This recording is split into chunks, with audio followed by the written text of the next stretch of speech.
Shalom Yasharala Yahweh, the brother Malak, back with the biblical lesson. I'm a man of many gifts and talents, but there's nothing like the gift of prophecy or just fishing out prophecies. Pun intended for this lesson here. And this lesson is about Leviathan, the great sea serpent. Leviathan, the great sea serpent. And this dragon-like animal is actually real. It's recorded in the ancient text, the ancient scrolls, the scriptures. I don't want to touch on it. And Leviathan will make a cameo, I believe, through the Spirit. Leviathan will make his or her cameo.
So yeah, Leviathan, the great sea serpent, is actually a real serpent. Let's grab prophecy. It says Luke 1:37. It says, "For with Yahweh nothing shall be impossible." For with Yahweh nothing shall be impossible. So Yahweh can do whatever he wants to do.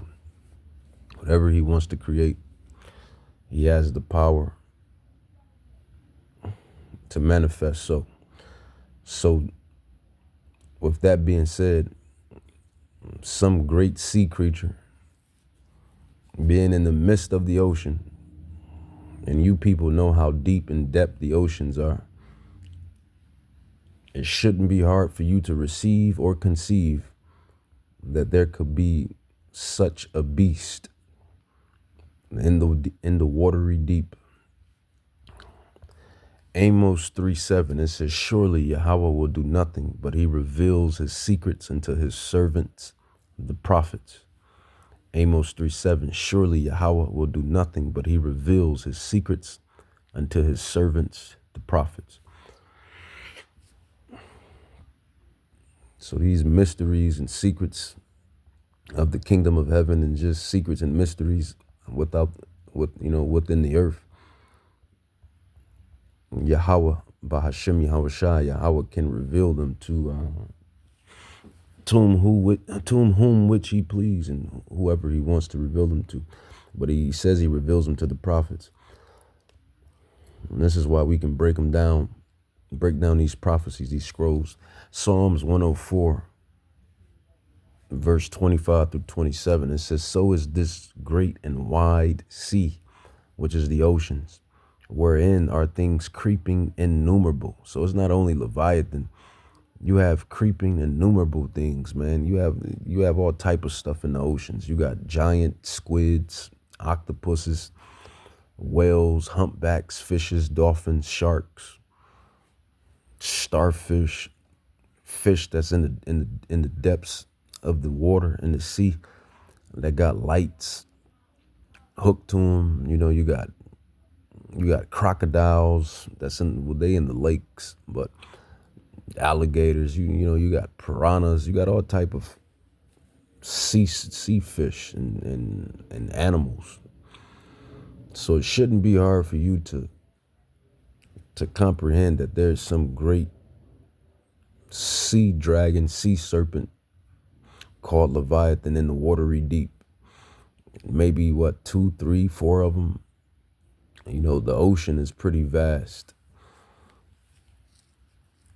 Now, Psalms 104:25, it says, "So is this great and wide sea, wherein are things creeping innumerable, both small and great beast." It says, "There go the ships, there is that Leviathan, whom you have made to play therein. These wait all upon thee, that thou may give them their food in due season." You hear a lot of stories about the Bermuda Triangle and that sea and ocean space, the Bermuda Triangle. And when you do your research on the Bermuda Triangle, you'll learn that the slaves, the Israelites, we were taken from the west coast of Africa and shipped in that same passageway. The Israelites were shipped in that same passageway from the west of Africa, in the west coast of Africa, to the islands, and to like the Miami part, the South Florida part, all of that little part in there, the Bermuda Triangle, and ships, planes, and everything come up missing. So who knows? Leviathan could be there. Who knows? However Yahweh wants it to play out. But I'll read it again. Psalms 104 says, "So this is the great and wide sea, wherein all things creeping innumerable, both small and great beast. There goes the ships. There is that Leviathan, whom you have made to play therein. These wait all upon you, that you may give them their food to eat, or their meat in due season." So the Bible is telling you that Leviathan exists. And that's the point of this lesson, man. All of these spiritual and physical phenomenons, it's just Yahweh, who you call God, is just his creativity, his power and creativity is just unmatched. Like it's unmatched, man. It says, let's grab some more prophecy. It says Psalm 74, verse 13 to 14. It says, "Thou did divide the sea by your strength. You break the heads of the dragons in the water." So, you be hearing these Edomites, and that it really be the Edomites. And they be talking about the Loch Ness Monster. Yeah, it's not the Loch Ness Monster. It's Leviathan. It says, Psalm 74, verse 14, or some other beast. I don't know if it could be either the Leviathan or some other sea beast. It says Psalm 74:13. It says, "Thou did dividest the sea by the strength. Thou breakest the heads of the dragons in the water." It says, "Thou break the heads of Leviathan in pieces, and gave him to be food to the people inhabiting the wilderness." So not only did Yahweh create the Leviathan sea monster, but he made it to where the Israelites ate this sea monster in the wilderness. Psalm 74:14, "Thou break the heads of Leviathan," these sea monsters. People eat fish, right? People eat fish. People eat shark. Some people eat dolphin. So this Leviathan, Yahweh has given food to the Israelites when they were inhabiting in the wilderness. It's right here in the scrolls, right here in the scriptures. It says, "Thou breakest the heads of Leviathan in pieces, and gave him to be meat, food to the people inhabiting the wilderness." Who were the only people inhabiting the wilderness? It was the Israelites. That's recorded. It says, "Thou did cleave the fountain in the flood. Thou dried up mighty rivers." It says, "The day is dying, the night also is dying. Thou hast prepared the light and the sun." So this is just the marvelous creativity of Yahweh Bahashem Yahushua. Now let's get into Leviathan. Job 40, let's get more in depth into Leviathan. Job 41, it says, Job 41 verse 1 on down, it says, can thou draw out Leviathan with a hook, or his tongue with a cord without let us down? So Yahweh is telling, he's telling Job, I believe, can you deal with Leviathan like you deal with the other smaller beast, like a fish, a shark? You see how they can ring up the shark out of the watery deep, how they can ring up a squid, how they can ring up a dolphin, how they can ring up these different beasts, these different animals out of the waters. Yahweh is asking Job, can you do this with Leviathan, this great creature that I created? It says, can thou put a hook into his nose, or bore his jaw through with a thorn? It says, will he make many supplications unto thee? Will he speak soft words unto thee? Will he make a covenant with thee? Wilt thou take him for a servant forever? Wilt thou play with him as with a bird? Wilt thou bind him for thy maidens? You know how people take the birds, the fowls, and they make a bird cage. You know, you pet birds, pet parrots, pet singing birds and whatnot. It says, wilt thou play with him as with a bird? Wilt thou bind him for your maidens? Shall the companies make a banquet of him? It says, shall they part him among the merchants? You know, you got the sea market, the fish market. You know, and this is what they do within these markets. They sell crab, lobsters, oysters, fish, etc., etc. It says, can thou fill his skin with barbed irons, or his head with fish spears? Lay thy hand upon him, remember the battle, do no more. It says, behold, the hope of him is vain. Shall not one be cast down even at the sight of him? It says, none, and he makes it clear that it's a male, because he's calling him a him. So it's a male creature. It says, who have prevented me that I should repay him? Whatsoever is under the whole heaven is mine. Job 41:11, who have prevented me that I should repay him? Whatsoever is under the whole heaven is mine. It says, I will not conceal his parts, nor his power, nor his comely proportion.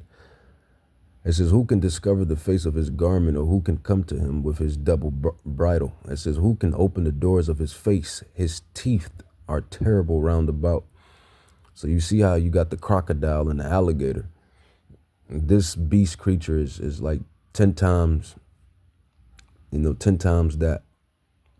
It says, a shark, the teeth of the sharks, the teeth of the crocs and alligators. This specific creature, which is the Leviathan species, its teeth and scales are to like the 20th power. It says, who can open the doors of his face? His teeth are terrible round about. His scales are his pride, shut up together as one, closed as a seal. It says, one is so near to another that no array, I believe, can come between them. It says, they are joined one to another. They stick together that they cannot be sundered. By his nestings a light does shine, and his eyes are like the eyelids of the morning. It says, out of his mouth go burning lamps, and sparks of fire leap out. So he has fire. Out of his mouth go burning lamps, and sparks of fire leap out. And that's not too far fetched. I mean, you got electric eels. Yahweh has literally made a electric eel. You literally have a animal that produces electric, and it lives inside the water. I'll say that again. Yahweh, the Ancient of Days, the creator of everything, literally created an animal that lives in the water, that can subside in the water, and it's made out of electric. It deals with electricity.